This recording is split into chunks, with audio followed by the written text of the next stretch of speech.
Hey guys, welcome back to my channel, Combos with Mish.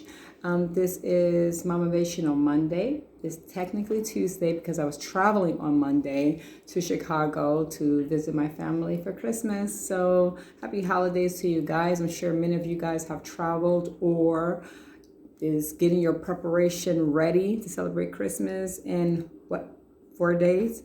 So a lot to do, a lot to do. You know, us moms, especially us, around this time of year, we become event planners, interior decorators, Michelin star chefs. I mean, we're doing so much to make Christmas lit for our family. For myself, I feel like Christmas for me changed a bit when I started having my kids. I started to really look at Christmas a bit differently, not just as an opportunity for me to, you know, I don't know, you do the decorations, you get the gifts, you go through the routine, Jesus' birthday, and, you go through the whole motions. But I feel like I had lost the real heart of what Christmas really, truly is about. Because the gift part is not what it's truly, even mostly about.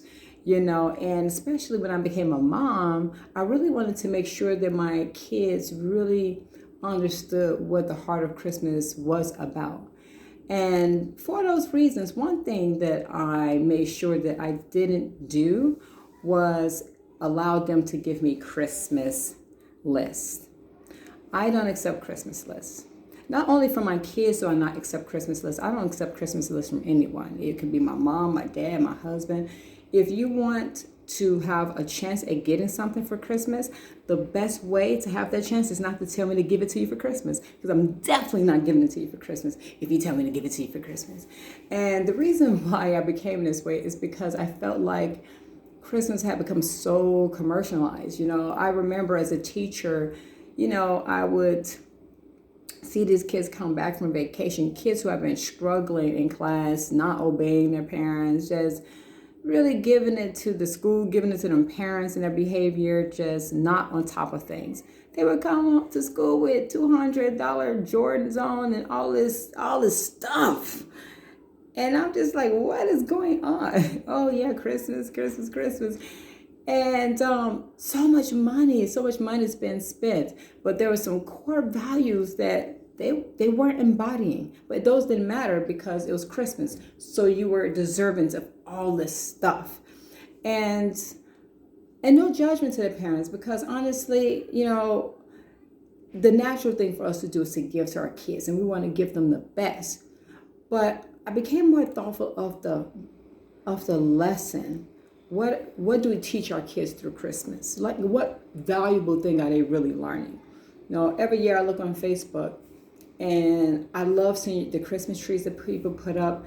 And sometimes I see Christmas trees with presents look like they're toppling the Christmas tree, leading down the hallway. And that's amazing because someone has money to buy those kind of things. But a lot of parents can also feel that pressure of stacking up all these presents under their Christmas tree, or making sure their kids don't feel left out. All their friends are getting this and that. I just didn't want to buy into that anymore. I really want my kids to have a different concept of what the holidays look like. So one of the things that I started to do was to talk to my husband about, let's just give them maybe 2 gifts. Maybe 2 gifts, maybe 3, but about 2 gifts would be good for them. I didn't want them inundated with presents for Christmas, because one thing I tell my kids is that Christmas is not actually about you. Christmas is about Jesus, his birthday. How would you feel like on your birthday, you went around and people gave you a list of things to buy them? It wouldn't make sense to you. I said, the reason we give you gifts is very much like the reason the 3 wise men gave Jesus gifts. They wanted to encourage him. We give you gifts to encourage you. But Christmas is about giving, sacrifice. It's not about what we can get. It's about what we can give, how we can love each other. Part of the giving of the gifts is one way to show our love. But it's also about looking for those in need and helping them, taking care of the poor. It's not just about how much more you can get. And this was definitely important to me, as I would notice that when we would give them gifts, my older son, he'd be like, what else? Before he even appreciate the one gift, he's pushing to say, what else? What else? What else? What do you mean, what else? What do you have before you? And I thought to myself, I don't really want to feed into that. So let's give them about 2 things, maybe 3, but that's about it. So we don't take Christmas gifts from our kids, but that doesn't mean that they're not encouraged. One of the things that I pride myself on is being a good gift giver. And I would say that many of us moms are really good gift givers. And that's because we really know our kids. We know what they like. We know what encourages them, because we're always thinking of them and thoughtful of them and thoughtful of, how we can make life more encouraging for them. It reminds me of a scripture in the Bible in Matthew. So I'm just looking over the scripture. In Matthew 7. And he says, which of you, in verse 9, which of you, if your son asks for bread, will give him a stone? Or if he asks for a fish, will give him a snake? If you then, though you are evil, know how to give good gifts to your children, how much more will your Father in heaven give good gifts to those who ask him? God gives us great gifts. We don't have to ask, because he already knows what we need. I'm always keeping my ear to what my kids need. So I know the things to buy them to encourage them, because I am always having my ear lean toward their needs. So I don't need a list from them to encourage them. Instead, I want to see gratitude grow in them. And I want to hear them ask about other people in the holidays.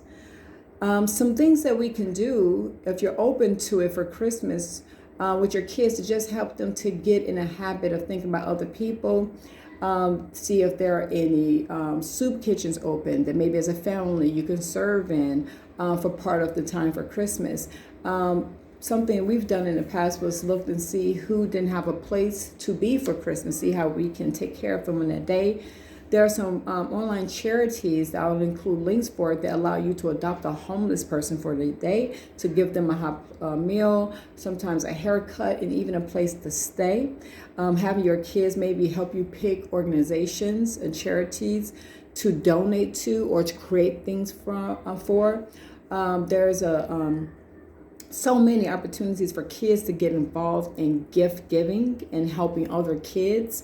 Donating their toys that they don't need or they don't use, is getting them involved, especially during that time of year, and for charity work, and attaching that association to Christmas. So when they think about Christmas, they don't just think about what we can get. They're thinking about, who are we helping this year? Who are we going to have over this year, Mom? What charity are we going to give to? Who can we make cards for? Those kind of things. And it'll really build something in them, because that's something that they will take to their families. They'll take it to their kids, and they'll keep that going. What am I not saying? If you spoil your kid during Christmas, I'm not throwing shade at you. I understand the need to want to pour out everything we have. Actually, I have to hold myself back, because my natural way of loving people is to give gifts and to serve them.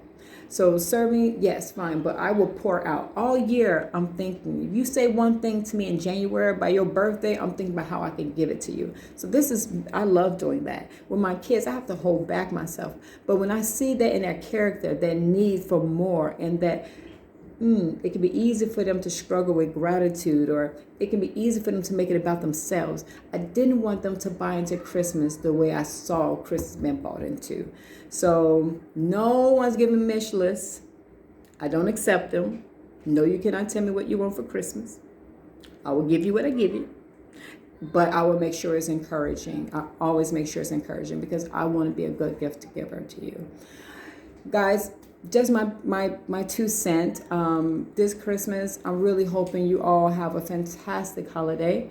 I'm praying that all of the money you spent will be well appreciated by your kids. And if you're someone like many people who have really been hit by this pandemic, and you're just kind of feeling like, I don't really have a lot to give my kids, don't apologize for what you don't have, because you have plenty to give your kids. And just being there, loving them, preparing meals for them, everything that you've given them.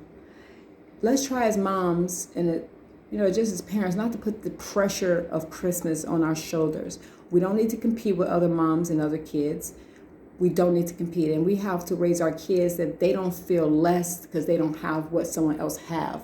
As long as they have a clean home, a hot meal, a safe place, that's a lot to feel grateful for. And if our kids are struggling with seeing that, let's pour that more into them to be grateful for what they have. We do our best, and we don't need to apologize for not being able to do what everyone else can do. This holiday, don't apologize for what you can't do. But let's help our kids be grateful and let us appreciate what we can do, because it is good enough. Merry Christmas. Enjoy your food. Wear your stretchy trousers. And Happy New Year, guys. Lots of love until next time. Bye.